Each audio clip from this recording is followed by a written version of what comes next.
Hello everyone, स्वागत है आपके अपने YouTube channel mind wave classes में। ये आर्मी गणित का प्रैक्टिस सेट 4 है। इसके पहले जो प्रैक्टिस सेट हो गए हैं तो आपको चैनल के प्लेलिस्ट में वीडियो मिल जाएंगे। प्लेलिस्ट बना हुआ है तो वहाँ से आप वीडियो फाइंड कर लीजिए। इसका पहला क्वेश्चन देखिएगा। एक व्यक्ति ने एक बैंक में 15,000 रुपये 6 वर्षों के लिए जमा किया।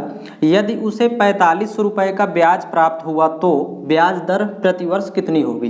तो यहाँ पर देखिए ब्याज दर पूछ रहा है तो दर का फार्मूला पहले लिख लेंगे। जो इसमें प्रश्न में पूछेगा पहले उसका सूत्र पता हो तो ब्याज या दर बराबर यहाँ पर देखिएगा ब्याज गुणे 100 बटे मूलधन गुणे समय। ये पहले फार्मूला लिख लेंगे। अब इसी में वैल्यू पुट कर देना है, दर फाइंड हो जाएगी। तो यहाँ पर देखिए ब्याज दिया है 45 रुपये, 45 रुपये का ब्याज प्राप्त हुआ तो ब्याज लिखेंगे यहाँ वैल्यू 4500 फिर गुणे 100 बटे और मूलधन दिया हुआ है प्रश्न में देखिए 15,000 रुपये जमा किया था और 6 वर्षों के लिए। तो मूलधन 15,000, मूलधन की जगह वैल्यू 15,000 और समय 6 वर्ष दिया है प्रश्न में तो ये यहाँ पर वैल्यू पुट कर देंगे। अब यहाँ पर देखिए 3 जीरो कैंसिल आउट हो जाएंगे अंश और हर से। इसके बाद देखिए 15 एकम 15, 15 तिया 45, ये जीरो लगाएंगे 30 हुआ, फिर 6 एकम 6, 6 पंचे 30, तो दर हो जाएगी 5%। तो आपको ये फार्मूला याद रखना है। फार्मूले में प्रश्न से वैल्यू पुट कर देंगे तो इस तरह फाइंड होगा। और इसके सभी क्वेश्चंस आपको इजी मेथड से देखने को मिलेंगे। आप वीडियो लास्ट तक देखिएगा और ये सभी इंपॉर्टेंट क्वेश्चंस हैं। आप लोग जो बैच में आप लोगों को क्वेश्चंस करवाए जाते हैं टॉपिक वाइज वहां पर उनको भी लगाइए और इन प्रश्नों के भी साथ साथ आप परीक्षा देने के पहले इनको सॉल्व कर लेंगे। ये बहुत ही इंपॉर्टेंट क्वेश्चंस हैं। नेक्स्ट क्वेश्चन देखिएगा।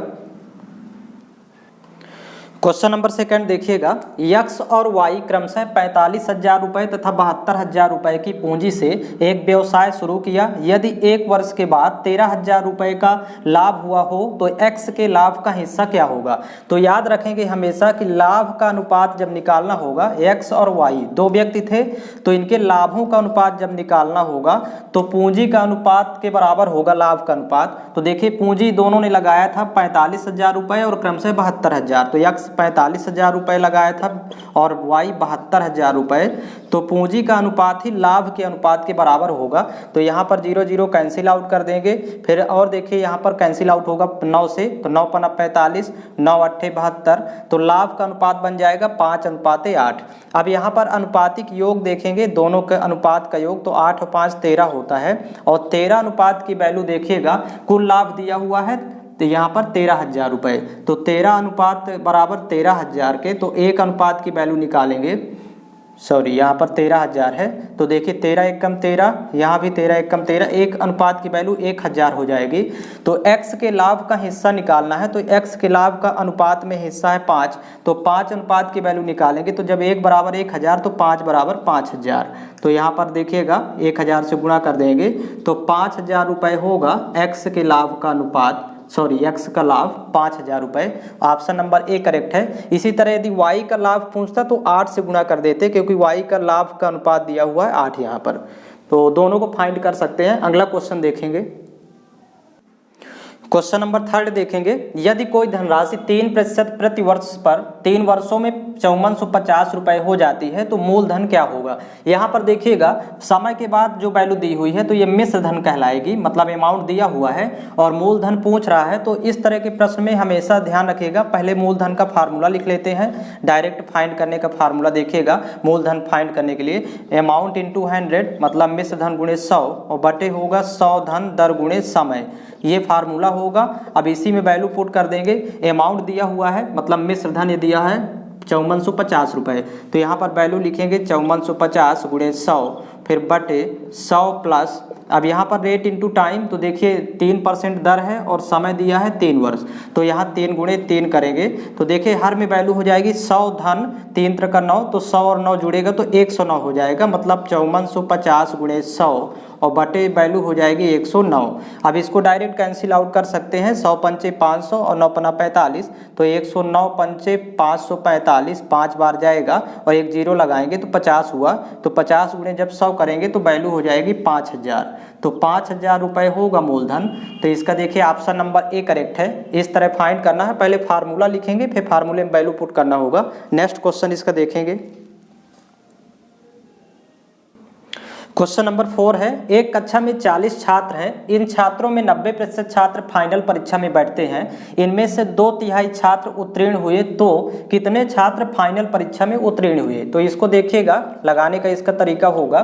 देखिए टोटल 40 छात्र हैं एक कक्षा में, जिसमें से 90% छात्र फाइनल परीक्षा में बैठते हैं। तो सबसे पहले तो निकालेंगे कितने छात्र फाइनल परीक्षा में बैठते हैं। तो 40 का 90% निकालना होगा। 40 टोटल थे, 90% बैठते हैं, तो 90% का मतलब होगा 90/100।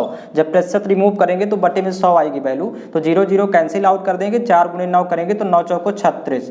36 छात्र ऐसे हैं जो फाइनल परीक्षा में बैठते हैं। अब कहता है कि इनमें से 2/3 छात्र उत्तीर्ण हुए। तो अब देखिएगा, अब 36 का 2/3 निकालेंगे जो कि उत्तीर्ण हुए, तो कुल उत्तीर्ण छात्रों की संख्या आ जाएगी। तो 3 × 1 = 3, 12 × 3 = 36, तो 12 × 2 करेंगे तो 24 छात्र ऐसे हैं जो उत्तीर्ण हुए और 36 फाइनल परीक्षा में बैठे थे।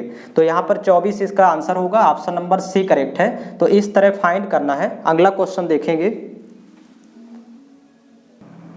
क्वेश्चन नंबर 5 है, एक बल्लेबाज 19वीं पारी में 98 रन बनाता है और इस प्रकार अपनी औसत को 4 से बढ़ाता है, तो 19वीं पारी के बाद उसका औसत कितना होगा? तो याद रखेंगे, सबसे पहले फार्मूला लिखेंगे बल्लेबाजी के औसत का।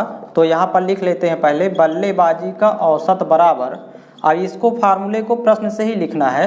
बल्लेबाजी का औसत बराबर, देखिए जब कोई बल्लेबाजी करेगा तो रन बनाएगा, क्योंकि देखिए एक बल्लेबाज 19वीं पारी में 98 रन बनाता है, तो बनाए गए रन ऊपर लिखेंगे, बनाए गए रन, ये फार्मूला है, बनाए गए रन और बटे खेले गए मैच, ये डायरेक्ट फार्मूला इस तरह लिख लेंगे, खेले गए मैच।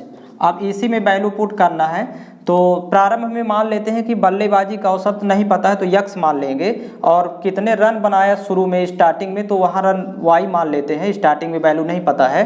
और खेले गए मैच, तो देखिए जब 19वीं पारी खेलता है तब वो 98 रन बनाता है, तो औसत 4 बढ़ जाता है। तो इसके पहले 18 पारी वो खेल चुका है। 19वीं पारी की चर्चा कर रहा है प्रश्न में, लेकिन इसके पहले 18 मैच वो खेल चुका है।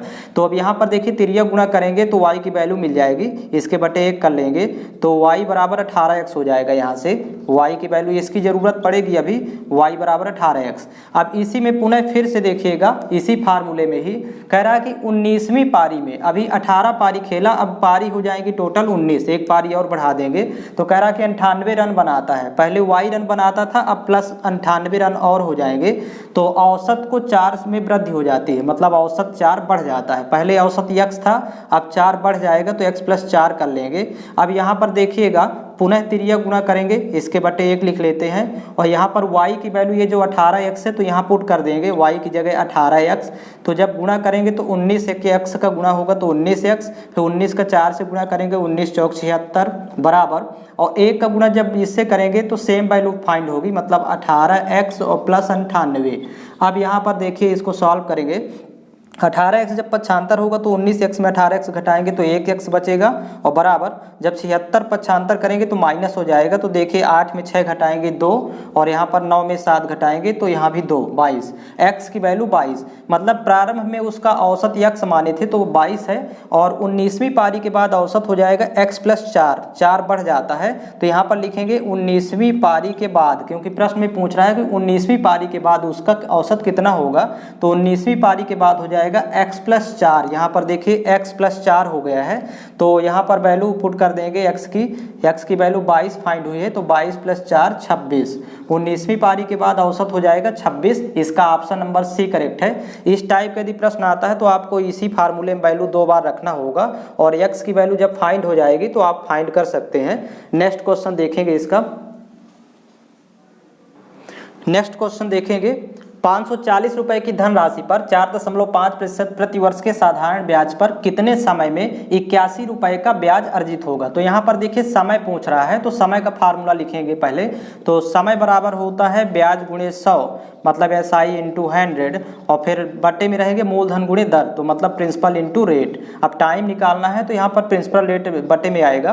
तो देखिए यहाँ पर ब्याज दिया हुआ है 81 रुपए का ब्याज, मतलब SI की वैल्यू 81 रुपए है, और गुणे 100 बटे, अब मूलधन दिया हुआ है 540 रुपए, तो वैल्यू पुट करेंगे यहाँ पर 540, गुणे दर दिया हुआ है देखिए रेट 4.5, तो यहाँ पर वैल्यू पुट कर देंगे। अब इसके बाद कैंसिल आउट करना होगा, तो यहाँ पर दशमलव पहले हटाएंगे, तो दशमलव के बाद एक अंक है तो यहाँ पर 10 का गुणा हो जाएगा, मतलब एक जीरो लगा करके गुणा करेंगे, तो यहाँ से 0 0 कैंसिल आउट हो गया। इसके बाद देखिए 9 से कैंसिल आउट करेंगे, 9 पना 45, 9 9 81, फिर 9 से कैंसिल आउट करेंगे, 9 1 कम 9, 9 6 54, फिर इसके बाद कैंसिल आउट कर देंगे पुनः, तो सॉरी यहाँ से 5 1 कम 5, 5 दूनी 10, तो 20 पंचे 100।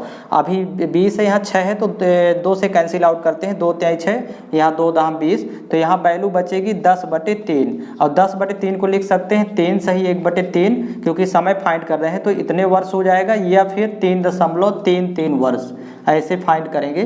तो ऑप्शन के अकॉर्डिंग इसका ऑप्शन नंबर ए करेक्ट होगा, या फिर मिश्र भिन्न में दिया होगा तो 3 सही 1/3 वर्ष। अगला क्वेश्चन इसका देखेंगे। नेक्स्ट क्वेश्चन है 2.3 गुणे 2.3 गुणे 2.3 माइनस 1।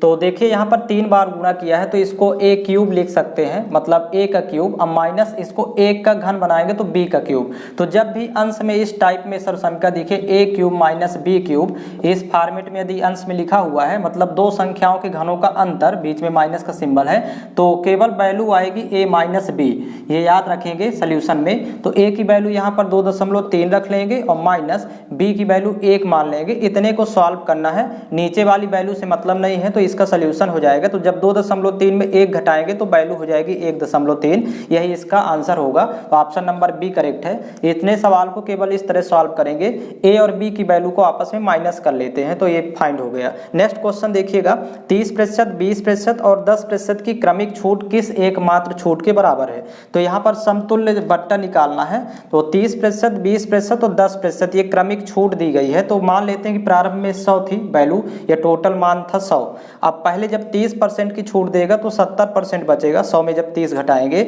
और इसी तरह नेक्स्ट जब 20% की छूट देगा 100 में तो 80% बचेगी वैल्यू, तो 80/100, और जब 10% की और देगा छूट तो 90% वैल्यू बचेगी, तो 90/100। तो प्रारंभ में 100 मान के चल रहे थे, अब देखते हैं कितनी वैल्यू फाइंड होती है। तो देखिएगा 0 0 ये कैंसिल आउट हो गया, अंश से और हर से 0 0 कैंसिल आउट, यहाँ से भी एक 0 कैंसिल आउट होगा। तो 7 8 56, 56 गुणे 9 करेंगे और बटे यहाँ 10 होगा, क्योंकि ये 10 बचा हुआ है।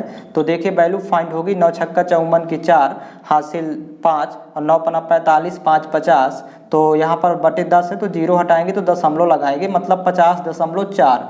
यहाँ पर फाइंड हुआ 100 था, बचा 50.4, तो क्रमिक छूट हो जाएगी इसमें टोटल समतुल्य छूट। तो देखिए 100 में जब 50.4 घटाएंगे तो यहाँ पर वैल्यू बचेगी 49.6, जो कि ऑप्शन नंबर डी में दिया हुआ है 49.6। इसको आपस में माइनस कर लेंगे तो यही इसका समतुल्य छूट होगी। तो इस तरह ऑप्शन नंबर डी इसका करेक्ट है। अगला क्वेश्चन देखेंगे। क्वेश्चन नंबर 9 है, यदि 3a + 5b अपान 3a - 5b = 5 हो तो a रेशो b फाइंड करना है, मतलब a अनुपात b। तो इसको दो तरीके से सॉल्व कर सकते हैं, या तो ऑप्शन से भी सॉल्व किया जा सकता है, या फिर एक बेसिक है। तो बेसिक पहले देखेंगे, इसके बटे में 1 कर लेते हैं। तो यहाँ पर देखिएगा तिर्यक गुणा करेंगे, तो जब 1 का गुणा 3a + 5b से करेंगे तो यही वैल्यू फाइंड होगी 3a + 5b, और बराबर 5 का गुणा जब इन दोनों के साथ करेंगे तो 5 3 15a और माइनस 5 5 25 हो जाएगा b। अब यहाँ पर देखिएगा समान पद को एक साइड रखेंगे, तो यहाँ पर a वाला पद a वाले पद के साथ और b को b के साथ करेंगे, तो देखिएगा 15a जब इधर आएगा तो -15a हो जाएगा, तो 3a - 15a बराबर, और +5 भी जब उधर साइड ले जाएंगे तो -5 भी होगा, तो -25b और -5b। अब यहाँ पर देखिए 3a में जब 15a घटाएंगे तो माइनस का 12a बचेगा, और यहाँ पर देखिएगा -25b और -5 भी जुड़ेगा, माइनस का 30 भी हो जाएगा, क्योंकि यहाँ पर देखिएगा दोनों के पद माइनस में है तो इसलिए -30 भी, माइनस माइनस प्लस होगा, चिन्ह माइनस का, और यहाँ पर छोटे में जब बड़े मान को घटाते हैं तो चिन्ह माइनस का आएगा। अब ये माइनस माइनस कैंसिल आउट, 6 से कैंसिल आउट करेंगे, 6 दूनी 12, 6 पंचे 30, तो 2a = 5b, मतलब 2a बराबर 5b। तो यहाँ पर देखिए a अनुपात b जब निकालना होगा इस कंडीशन में, तो a की वैल्यू के लिए 2 को छोड़ देते हैं तो 5 हो जाएगी, अनुपात b का जब निकाल निकालेंगे तो 5 को छोड़ देंगे 2 हो जाएगा, तो 5:2 इसका मान होगा। ऑप्शन नंबर सी करेक्ट है। अगला क्वेश्चन देखेंगे, एक निश्चित दूरी को तय करने हेतु अपना 20% समय बचाने के लिए एक मोटर चालक अपनी गति कितने प्रतिशत बढ़ाएगा। तो यहाँ पर देखिएगा पहले कमी किया है 20%, समय में बचत करना है 20%, तो मान लेते हैं कि स्टार्टिंग में वैल्यू 100 थी और यदि 20% बचाता है मतलब 100 का 20 बचाएगा तो बचेगी वैल्यू 80। अब जब भी प्रतिशत वृद्धि निकालना हो, प्रतिशत वृद्धि कितने प्रतिशत वृद्धि करेगा, तो यहाँ पर देखिएगा 20 कमा और हो गया 80, तो यहाँ पर लिखेंगे 20 और बटे हो 80 गुणे 100, ये प्रतिशत वृद्धि निकालने का फार्मूला होगा। तो 20 एक कम 20, 20 चौका 80, फिर 4 से 4 एक कम 4, 25 चौको 100, तो 25% होगा इसका सोल्यूशन, मतलब 25% बढ़ाना होगा मोटर चालक को अपनी गति। अगला क्वेश्चन इसका देखेंगे, क्वेश्चन नंबर 11 देखेंगे, 100 विद्यार्थियों की एक कक्षा में 50 विद्यार्थी गणित में तथा 70 अंग्रेजी में उत्तीर्ण हुए और 5 विद्यार्थी गणित तथा अंग्रेजी दोनों विषयों में अनुत्तीर्ण हुए। अनुत्तीर्ण का मतलब यहाँ पर फेल है, तो दोनों विषयों में उत्तीर्ण विद्यार्थी कितने हैं। तो यहाँ पर देखिएगा इसमें एक फार्मूला होता है, टोटल विद्यार्थियों की संख्या 100 थी तो 100 बराबर यहाँ पर टोटल विद्यार्थी लिख लेंगे, 50 गणित में उत्तीर्ण हुए तो 50 यहाँ पर लिखेंगे प्लस 70 अंग्रेजी में उत्तीर्ण हुए तो 50 प्लस 70, फिर माइनस जो दोनों विषयों में कॉमन उत्तीर्ण हुए, तो यहाँ पर दोनों विषयों में उत्तीर्ण विद्यार्थी निकालना है तो इसको x मान लेंगे, और प्लस यहाँ पर देखिएगा कह रहा है कि 5 विद्यार्थी गणित और अंग्रेजी दोनों में अनुत्तीर्ण हुए तो यहाँ प्लस 5 होगा। इस तरह वैल्यू पुट करना होगा तो x की वैल्यू फाइंड हो जाएगी। तो देखिएगा 70 और 50 120 और प्लस 5 और तो 125 होगा। 125 को जब पक्षांतर करेंगे तो 100 में जब 125 घटेगा तो -25 बचेगा, और बराबर यहाँ पर देखिए -x, तो माइनस माइनस कैंसिल आउट, तो x बराबर हो जाएगा 25, जो कि दोनों विषयों में उत्तीर्ण विद्यार्थियों की संख्या है। तो ऑप्शन नंबर इसका डी करेक्ट है। अगला क्वेश्चन इसका देखेंगे, क्वेश्चन नंबर 12 देखेंगे, एक 280 मीटर लंबी एक ट्रेन 63 किलोमीटर प्रति घंटा की चाल से एक खंभे को कितने समय में पार करेगी। तो यहाँ पर देखिए समय पूछ रहा है प्रश्न में, तो इस तरह के प्रश्न में पहले तो फार्मूला लिख लेते हैं, समय बराबर दूरी बटे चाल, पहले फार्मूला लिखेंगे, इसके बाद वैल्यू पुट कर देना है। तो यहाँ पर देखिए दूरी दिया हुआ है 280 मीटर, क्योंकि जिस टाइम पर कोई रेलगाड़ी खंभे को पार करती है उस समय दूरी रेलगाड़ी की लंबाई के बराबर होती है। तो 280 मीटर लंबी रेलगाड़ी थी ये ट्रेन, तो 280 मीटर दूरी हो गई, फिर बटे चाल दिया हुआ है देखिए 63 किलोमीटर प्रति घंटा, तो यहाँ पर लिखेंगे 63। अब ये किलोमीटर प्रति घंटा में है तो मीटर प्रति सेकंड में कन्वर्ट करना है, तो 5/18 से गुणा कर देंगे।